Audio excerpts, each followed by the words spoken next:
dobry Państwu. Witam w kolejnym wydaniu naszego Infrastudio. Nagranie realizujemy dalej w Arenach Gliwice, a rozmawiać będziemy dzisiaj o tym, jak zmienił się zawód architekta. Również dzięki technologii BIM, ale i pracy zdalnej.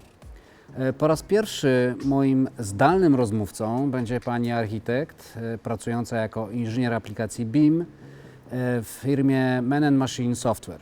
Poznajcie Joannę Grawkę. Witam serdecznie. Jasiu, jesteś drugim architektem, który występuje w moim Infrastudio. Różne są obecnie skojarzenia z tym zawodem i oczekiwania. Jak było w Twoim przypadku? Skoro jestem drugim architektem w Twoim studiu, to tym bardziej cieszę się, że tutaj jestem. Zawód architekta tak naprawdę marzył mi się od dziecka. Wybrałam ten zawód tak naprawdę świadomie, jak miałam bodajże 10 lat. Kojarzył mi się przede wszystkim z pewnego rodzaju misją, której zadaniem było ulepszanie przestrzeni. Bardzo chciałam pracować przy dużych projektach, takich z pierwszych stron gazet, o których będzie bardzo głośno. Wielu moich kolegów na studiach wyobrażało sobie właśnie w taki sposób zawód, że skończy studia i będzie star architektem, będzie prestiżowym architektem. Dla mnie jednak architekt był osobą też kreatywną, ale też twardo stąpającą po ziemi, co dla mnie jest takim połączeniem idealnym. I co, stało się inaczej? Jakieś rozczarowanie się pojawiło? Wiesz co, chyba nie nazwałam tego rozczarowaniem, a raczej taką rzeczywistością i prawami rynku.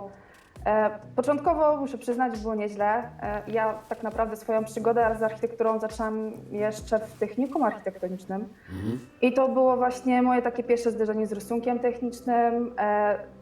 Skonfrontowałam się również z taką prawdziwą formą zawodu. I w mojej szkole były obowiązkowe miesięczne praktyki i na budowie, i w biurze projektowym, które były jednym z najlepszych moich doświadczeń, jakie mogłam sobie wyobrazić w tak młodym wieku. Przyjęło się w ogóle, że architekt to taki zawód zaufania publicznego, taki zawód prestiżowy, no a z tym obecnie bywa różnie. Natomiast każdy z nas młodych właśnie o takim zawodzie marzył. Skończyło się jednak tak, że większość moich kolegów z roku się przebranżowiła lub wyjechała za granicę. Mi na szczęście, bardzo się z tego powodu cieszę, udało się pracować przy bardzo ciekawych projektach z różnym podejściem do samych projektów, do zarządzania nim, przy różnego typu obiektów oraz z różnym poziomem ich szczegółowości. Bardzo to poszerzyło moje horyzonty zawodowe i jestem z tego bardzo powodu szczęśliwa. To powiedz, przy jakich projektach pracowałaś? Takim chyba jednym z najważniejszych dla mnie to był mój pierwszy projekt, kiedy jeszcze miałam chyba 17 lat w moim pierwszym biurze. I to był projekt wnętrza restauracji sieciowej w Nowym Świecie, gdzie to była pierwsza koordynacja, pierwsze ustalenia z sanepidem, pierwsze ustalenia z branżami i tak naprawdę pierwsze samodzielne decyzje projektowe. I to było jeszcze zanim skończyłam technikum. Więc potem jeszcze na studiach zaczęłam pracować przy adaptacjach obiektów zabytkowych, głównie kamienic. Część z nich było objęte programem Miasto Kamienic, czyli jednym z tak naprawdę flagowych projektów miasta Łodzi. A jak wiadomo, Łódź to prawdziwe zagłębie kamienic. Wiesz co, no myślę, że Łódź to nie tylko kamienica. Wydaje mi się, że w tamtym czasie to również było największe zagłębie partner w Autodesku, prawda? Faktycznie chyba możesz mieć rację, ale trzeba też dodać, że Łódź to tak naprawdę jest ciekawe miasto, wielowymiarowe, wielokulturowe i warto tutaj przyjechać, zobaczyć, jak się zmieniło miasto przez wiele lat, ale już może nie będę robiła promocji miasta. Ale przy pracy w tych kamieniasach jest naprawdę dużo takiej pracy projektowej. Dlatego stworzono właśnie ten projekt Miasto Kamienic. I zakładał on poprawienie warunków bytowych mieszkańców. Niektórych w sumie były objęte ochroną konserwatorską. I też trzeba pamiętać, że większość z tych starych kamienic, chyba nawet nie tylko tych łódzkich, ale podejrzewam, że w Katowicach jest ten sam problem, posiada taką swoją charakterystyczną strukturę. Czyli zaplecze sanitarne poza lokalem mieszkalnym, bardzo zaniedbane i nieużytkowe podwórka, zły stan na przykład stolarki okiennej, brak ogrzewania. No są oczywiście piece, ale ogrzanie tak dużo kubatorowych pomieszczeń jest bardzo kosztowne dla jego mieszkańców, już nie mówiąc o jakości opału, który w dzisiejszych czasach generuje problem smogu. No rzeczywiście spore wyzwanie, jak na początek kariery architekta, prawda? Co dalej? Ogromne wyzwanie, ale za to jestem mega wdzięczna. Potem była współpraca przy łódzkiej rewitalizacji, coś z tym miastem jednak mnie dosyć dużo łączy. w której też projektowaliśmy kamienice i adaptację takich kamienic. Pracowałam też przy rozbudowach zakładów produkcyjnych, rozbudowach centrów handlowych, domkach jednorodzinnych, sklepach sieciowych, ale jak każdy architekt też zaczynałam od ogrodzenia i wiaty śmietnikowej. Trochę chyba tego jednak było i muszę przyznać, że to właśnie praca przy kamienicach i obiektach takich charakterystycznych dla łódzkiej tkanki miejskiej był dla mnie najbardziej satysfakcjonującym i takim rozwojowym etapem. I nie mówię tutaj jedynie o samych projektach, ale to właśnie tych jednych zbiór nasz zespół kamienicowy, do którego należałam, zaczął wchodzić nieśmiało i bardzo tak niepewnie w świat BIM-u. No to co właściwie spowodowało, że biuro, w którym pracowałaś, zdecydowało się pójść w kierunku BIM-u? To na pewno nie była łatwa decyzja. Głównie chodziło o czas. Nasz zespół pracował w programie AutoCAD w środowisku płaskim, a w kadrze zarządzającej mieliśmy takiego prawdziwego pasjonata nowinek technicznych. Jego pomysłem dla nas było po prostu przyspieszenie prac projektowych, a według ówczesnych przesłanek, artykułów, informacji BIM miał to wszystko zapewnić. Nie wiedzieliśmy wówczas praktycznie nic na temat BIM-u, na temat tej metody. To był rok, nie wiem, 2012-2013, więc gdy BIM na rynku naszym nie był jakoś taki mocno znany. I taką pierwszą przemianką w ogóle do procesów BIM był scanning laserowy kamienicy w Płocku, gdzie użycie tej techniki miało nam odpowiedzieć na pytanie, czy uda się skrócić czas tworzenia inwentaryzacji konserwatorskiej, która przy takich obiektach jest obowiązkowa, ale jest bardzo czasochłonna i jest kluczowa dla kolejnych etapów. Jakby błąd w inwentaryzacji powielany potem jest naprawdę kosztowny i trudny też do wychwycenia już później. Trzeba dokładnie wymierzyć wszystkie klatki schodowe, nie wiem, dekoracyjne balustrady, a wszystko to poopisywać i musi być to konkretnie precyzyjne. Potem już było wdrożenie modelowania 3D. No i pierwszym projektem takim naszym pilotażowym była taka mała willa zabytkowa już lokalnie tutaj w Łodzi i decyzja na pewno nie była łatwa dla zarządu, ale przygotowanie do tego nas jako zespołu i samego procesu implementacji był raczej, jakby to określić, daleki od ideału.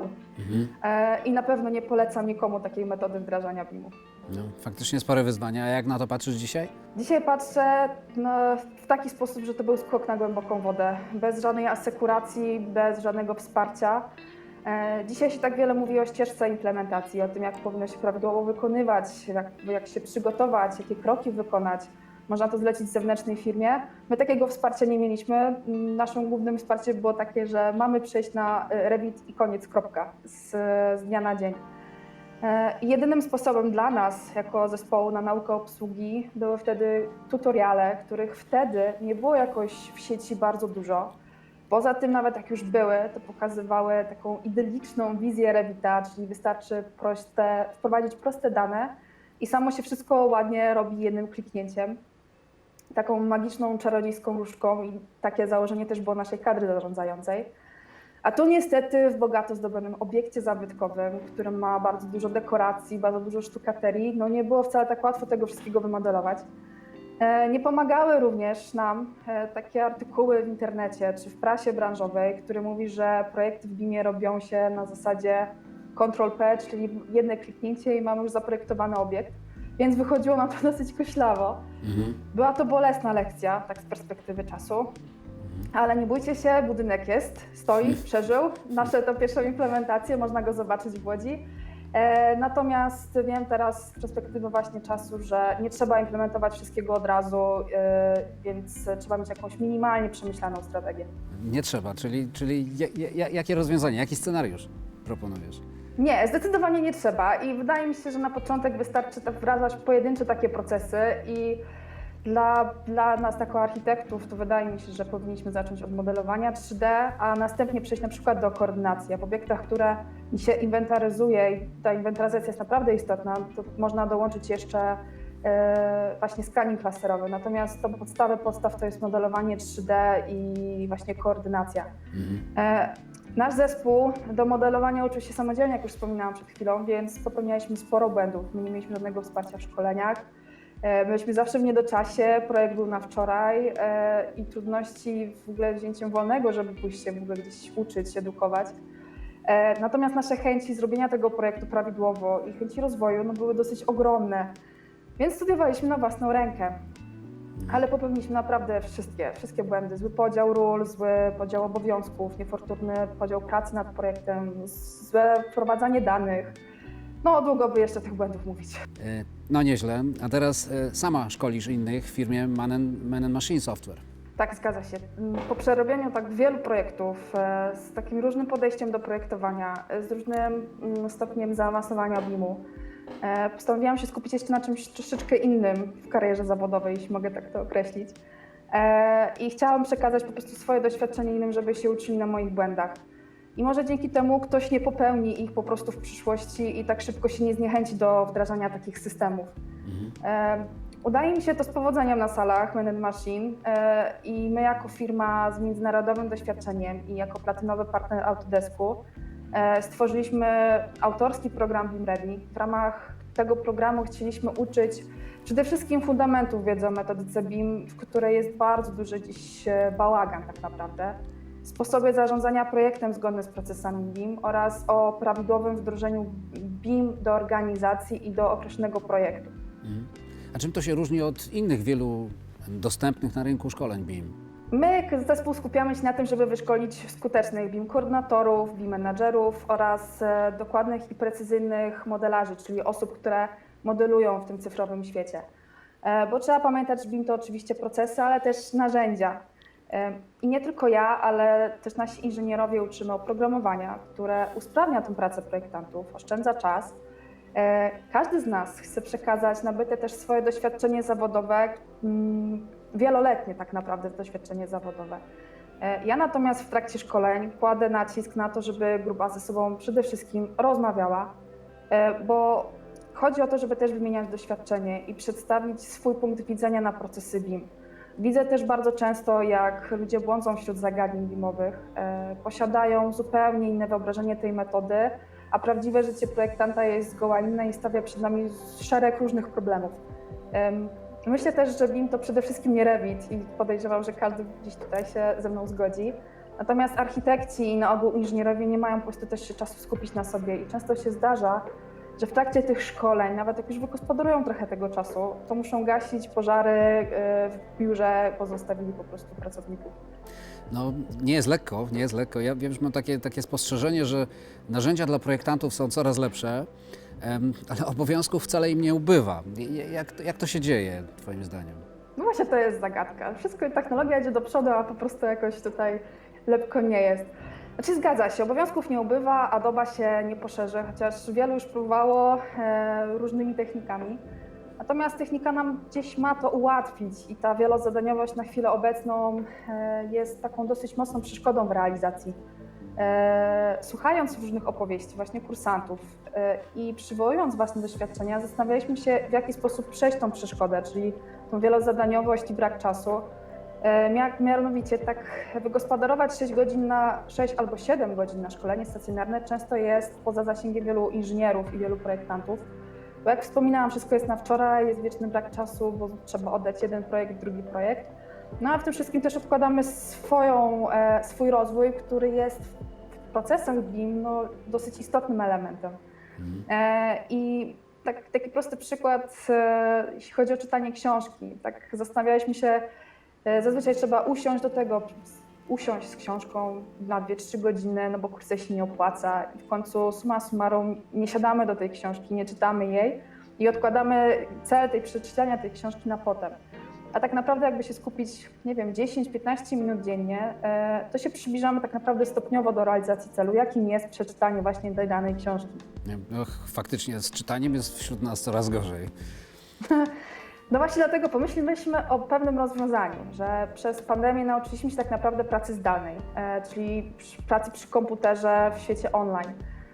Zresztą nie ma co ukrywać, nie od dziś wiadomo, że nasze życie w dużej mierze odbywa się tak naprawdę w świecie cyfrowym. Dlatego właśnie, uwzględniając zasadę tych 10-15 minut, o których mówiłam przed sekundką, my jako firma stworzyliśmy kurs online, skuteczna i sprawna koordynacja międzybranżowa, która właśnie takiej długości lekcje posiada, tak żeby po prostu osoba, która usiądzie do tego kursu, mogła wygospodarować w ciągu tego dnia 10-15 minut. No ale też posiadamy szeroką gamę szkoleń innych, na przykład 1- lub 2-dniowych szkoleń, na przykład BIM koordynatora. Tylko wiesz, to trochę brzmi jak z hasłem zostań BIM koordynatorem w weekend. No ponoć dla chcącego nic trudnego, jak to nasi belfrowie i nasi nauczyciele mówili.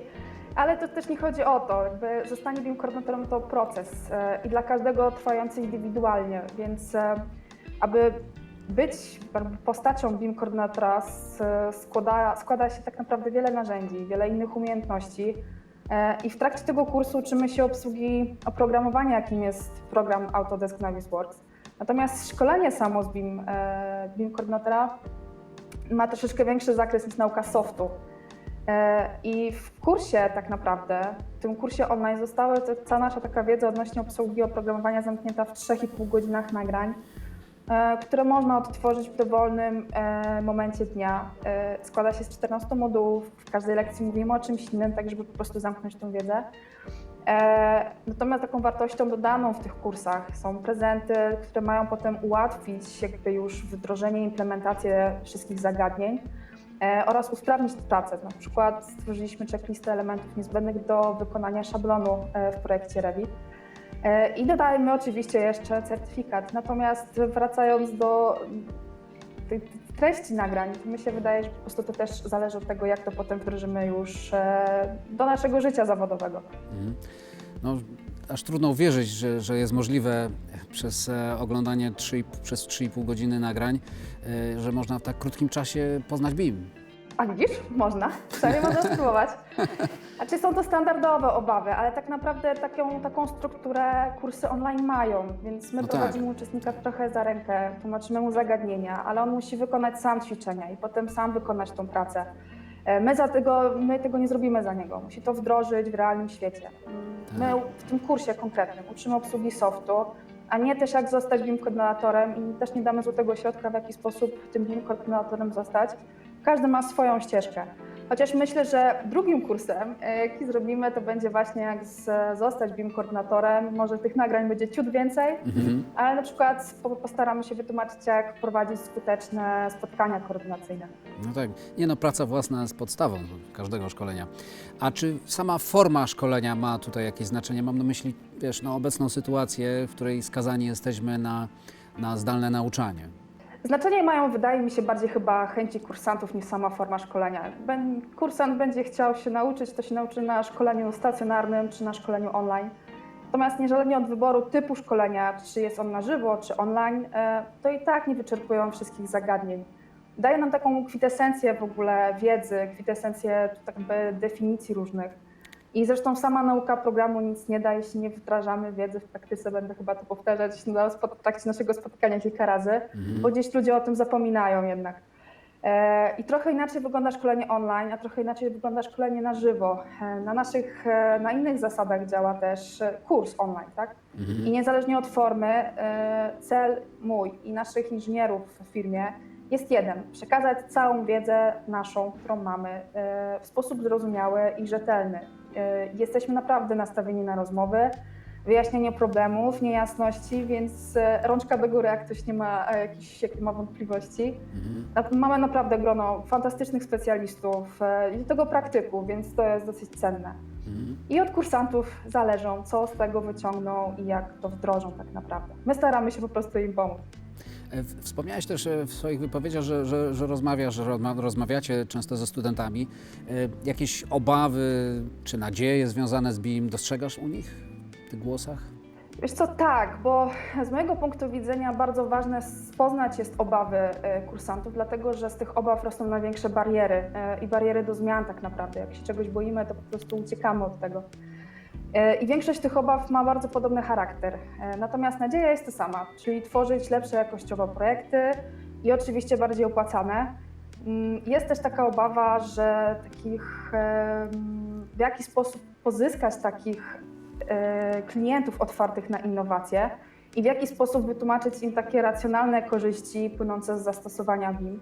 Boją się po prostu takich rozmów przeprowadzać.